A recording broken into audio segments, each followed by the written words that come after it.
Екінші тоқсанға арналған жиынтық бағалаудың тапсырмалары. Екінші тоқсанға арналған жиынтық бағалаудың тапсырмаларының екінші нұсқасы. Барлығы берілген 7 тапсырма. Бірінші тапсырманың берілгені. 10-шы Б сыныбының оқушылары математика пәнінен сынақ тапсырды. Сыныптағы оқушылардың өте жақсы және жақсы деген бағалар алуларының ықтималдығы 0,78-ге тең. Оқушылардың қанағаттанарлық деген баға алуларының ықтималдығы қандай? Бұл жағдайда есепті шығару үшін қарама-қарсы оқиғаның ықтималдығы 1 мен берілген оқиғалар ықтималдығының айырмасын тең екенін білеміз, яғни ПА қарама-қарсы оқиға тең 1 минус ПА. Осы формуланы қолдана отырып, біз жазамыз ПА қарама-қарсы оқиға тең 1 минус 0,78 тең 0,22-ге.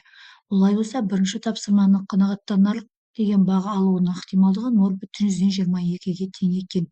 Екінші тапсырмада жәшікте 27 шарлар бар. 9 қызыл, 6 көк және 12 ақ. Кездейсоқ алынған шар боялған қызыл және көк болатын ықтималдығын табыңыз. Біз берілген жазыламыз. Қызыл шар бізде 9, көк шар бізде 6, ақ шар бізде 12. Бұлардың барлығы 27-ге тең. М тең 9 қосу 6 қосу 12 тең 27-ге.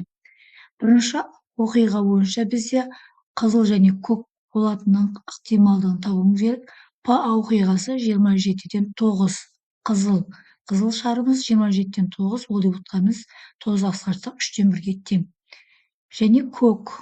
ПВ деп отырғанымыз көк шардың ықтималдығы 27-ден 6. Олай болса қысқартамыз 3-ке 9-дан 2. Біздің есептің шартында қызыл және көк болатын ықтималдығын табу керек болғандықтан, ықтимал оқиғалардың қосындысын табамыз. ПА қосу В тең ПА қосу ПВ. Жеке-жеке қосындысын алатын болсақ, 3-тен 1 қосу 9-дан 2 тең, ортақ бөлмеге келтіріп орындайтын болсақ, 9-дан 5-ке тең. Олай болса, қызыл және көк шарлардың болу ықтималдығы 9-дан 5-ке тең екен. Үшінші тапсырмада берілген 3 мерген нысанаға оқ атады. Бірінші мерген көздеген жерге оқ тию ықтималдығы 0,74-ге тең екен. Екіншісінікі 0,85-ге, үшіншісінікі 0,91-ге тең. 3 мергеннің де нысанаға тиюінің ықтималдығын табыңыз. Бұл жағдайда әр оқиғаны бірінші, екінші, үшінші оқиғаларда біз ПА тең 0,74, ПВ оқиғасы 0,85, ПС оқиғасы 0,91. Бұл жағдайда А және В және С тәуелсіз оқиғалардың бірдей орын алу ықтималдығы осы оқиғалардың көбейтіндісіне тең. Олай болса, ПА көбейту В көбейту С тең ПА көбейту ПВ көбейту ПС. 0,74 көбейтілген 0,85 көбейтілген 0,91-дің көбейтіндісі 0,58-ге тең екен. Төртінші тапсырмада берілгені сенімді шақшаның ішінде 2х қосу пи бөлінген 6 кіші немесе тең 2-ден 1 теңсіздігін шешіңіз. Бұл тригонометриялық теңсіздікті шешу үшін біз 2-ден 1-ге тең екі жағындағы мәндерін аламыз. -7 пи бөлінген 6 қосылған 2 пиен кіші немесе тең 2х қосу пи бөлінген 6 кіші немесе тең пи бөлінген 6 қосылған 2 пи к. Тиісті зерттеу. Енді 2х қосу пи бөлінген 6 деген ортасындағы мәннен пи бөлінген 6-ны екі жағына да алып тастаймыз. Сонда -7 пи бөлінген 6 минус пи бөлінген 6 қосылған 2 пи к кіші немесе тең 2х, кіші немесе тең пи бөлінген 6 минус пи бөлінген 6 плюс 2 пи к тиісті сетке.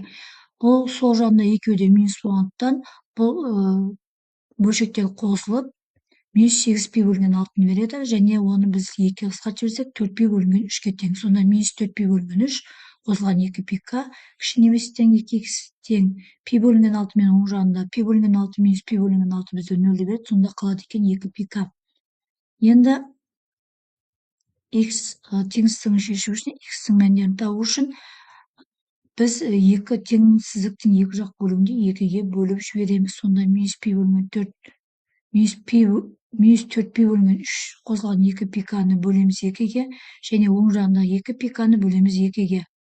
2-ге бөлетін болсақ, бізде сол жағына -2 пи бөлінген 3 қосылған пи к кіші немесе тең х-тан, оң жағында кіші немесе тең пиканың өзі қалады екен. 5-ші тапсырмада берілген Асқардың қорапта жасыл және көк түске боялған 48 асығы бар. Асқардың қораптан көк түсті асықты алу ықтималдығы 8-ден 3. Қорапта қанша жасыл түске боялған асық бар? Бұл есепті шығару үшін бізде екі оқиғаның қосындысы болып тұр. ПА оқиғасы қосылып П оқиғасы немесе жасыл және көк түсті боялған асықтар тең 48-ге. ПА оқиғасы тең 8-ден 3-ке. Оған ПА оқиғасына қарама-қарсы оқиға тең 1-8-ден 3 тең 8-ден 5-ке.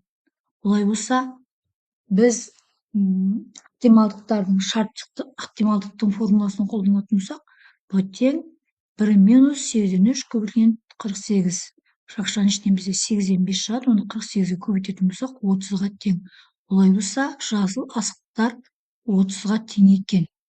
6-шы тапсырмада берілгені бір нысананы көздеп 3 рет оқ атылды.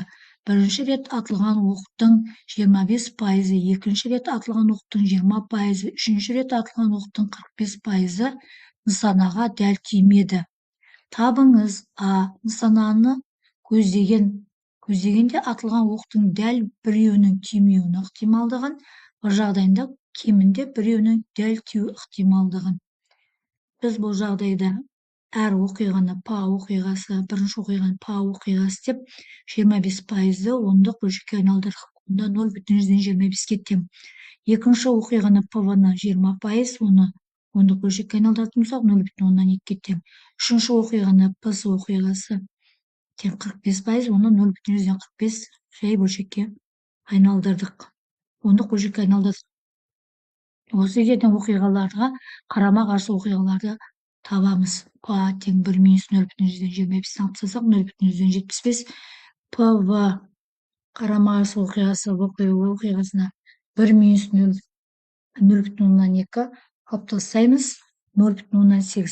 ПС қарама-қарсы оқиғалардың ықтималдығын 1-ден алып тастаймыз. Сонда ПС қарама-қарсы оқиғасы тең 1-0,45 тең 0,55-ке. Олай болса, бұл жердегі оқиғалардың біз көбейтіндісін табады екенбіз. А, Б, С оқиғалардың көбейтіндісін табатын болсақ, онда бізге бірінші жағдайда 0,25 көбейтілген 0,8 көбейтілген 0,55 қосылған 0,2 көбейтілген 0,75 көбейтілген 0,55 қосылған 0,45 көбейтілген 0,8 көбейтілген 0,75-ің көбейтінділері бізде 0,11 қосылған 0,9 қосылған 0,27 немесе 0,47-ге тең. Бұл бірінші А жағдайында нысананы көздегенде атылған оқтың дәл біреуінің тимеуінің ықтималдығы. Біз 0,25 дегеніміз бұл дәл тимеуінікі, қалғаны қарама-қарсы оқиға болып жаңа біздің тапқанымыз 0,8 және 0,55-теріміз дәл тию ықтималдығы. Сонда біреуі дәл тимеу ықтималдығы, қалған екеуінің көбейтіндісі дәл тию ықтималдықтарының көбейтіндісін алдық. Сол кезде бізде шығады екен 0,47. Бұл бізде дәл біреуінің тимеуінің ықтималдығы болып табылады. Енді кемінде біреуінің дәл тию ықтималдығын табу үшін біз бастапқы берілген А оқиғалардың қарама-қарсы оқиғаның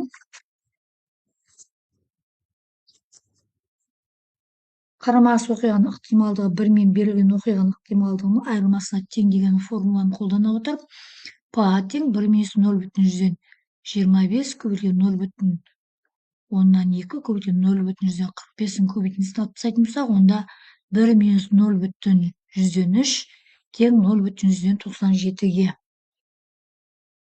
7-ші тапсырмада берілген тригонометриялық теңдеу 4 синус квадрат х қосу синус 2х тең 3 теңдеуін шешіңіз деп берілген. Бұнда біз берілген жазып аламыз және осы тригонометриялық теңдеуді шешу үшін түрлендірулер орындаймыз. Қажетті формула жазамыз. Мысалы, синус 2х-ті біз формуласы бойынша 2 синус х косинус х деп жазып аламыз. Және оны берілген теңдеуге апарып қоямыз. Сонда 4 синус квадрат х қосу 2 синус х косинус х минус 3 деген оң жақтағы 3-ті сол жаққа шығарамыз, минус 3 болады, және оны көбейту 1 деп жазып алуымызға болады. Сонда 1 деп отқанымыз тригонометрияда негізгі тепе-теңдікті береді екен. Синус квадрат х қосу косинус квадрат х тең нөлге деп аламыз. Және жақшаларды ашу ережесін қолданып, ұқсас мөлшерлерді біріктіреміз. Сонда бізде мынадай теңдеу шығады. Синус квадрат х қосу 2 синус х косинус х минус 3 косинус квадрат х тең нөлге. Осы берілген теңдеуді бөліп жібереміз косинус квадрат х-қа, және косинус квадрат х тең емес нөлге деген шартты орындаймыз. Сонда бізде мынадай теңдеу шықты. Таңес квадрат х қосу 2 таңес х минус 3 тең нөлге. Бұл бізге квадрат теңдеу түріне келеді. Олай болса жаңа айнымалыны енгіземіз. Таңес х-ті қандай да бір а әрпімен белгілеп аламыз. Сонда біздің теңдеуіміз мына түрге келеді. А квадрат плюс 2а минус 3 тең 0. Квадрат теңдеу шықты. Квадрат теңдеуді әрмен қарай дискриминанттың көмегі арқылы шығарамыз. D тең 4 минус 4 көбейту 1 көбейту минус 3 тең 4 қосылған 12 тең 16-ға. 16 деп отқан 4-тің квадраты. Дискриминантымыз оң мәнге ие болды. Олай болса түбірлерін табамыз. А бірінші түбірі минус 2 минус 4 бөлінген 2 көбейту 1. Минус 6-ны 2-ге бөлетін болса минус 3 шықты. Екінші түбірі минус 2 қосу 4 бөлінген 2 көбейту 1. 2-ні 2-ге бөлсем 1 деген түбір шықты. Осы табылған түбірлерді бастапқы жаңа айнымалыны енгізген жерге апарып қоямыз. Сонда таңес х тең 1-ге. Х тең пи бөлінген 4 қосу пи-н n тиісті z-ге. Екінші түбір минус 3-ті апарып қоямыз. Таңес х тең минус 3-ге. Х тең а таңес минус 3 қосу пи-к, к тиісті z-ге. Таңес функциясы тақ функция болғандықтан минус таң болса таңес функциясының алдына шығып кетеді. Сонда х тең минус арг таңес 3 қосу пи-к, к тиісті z-ге.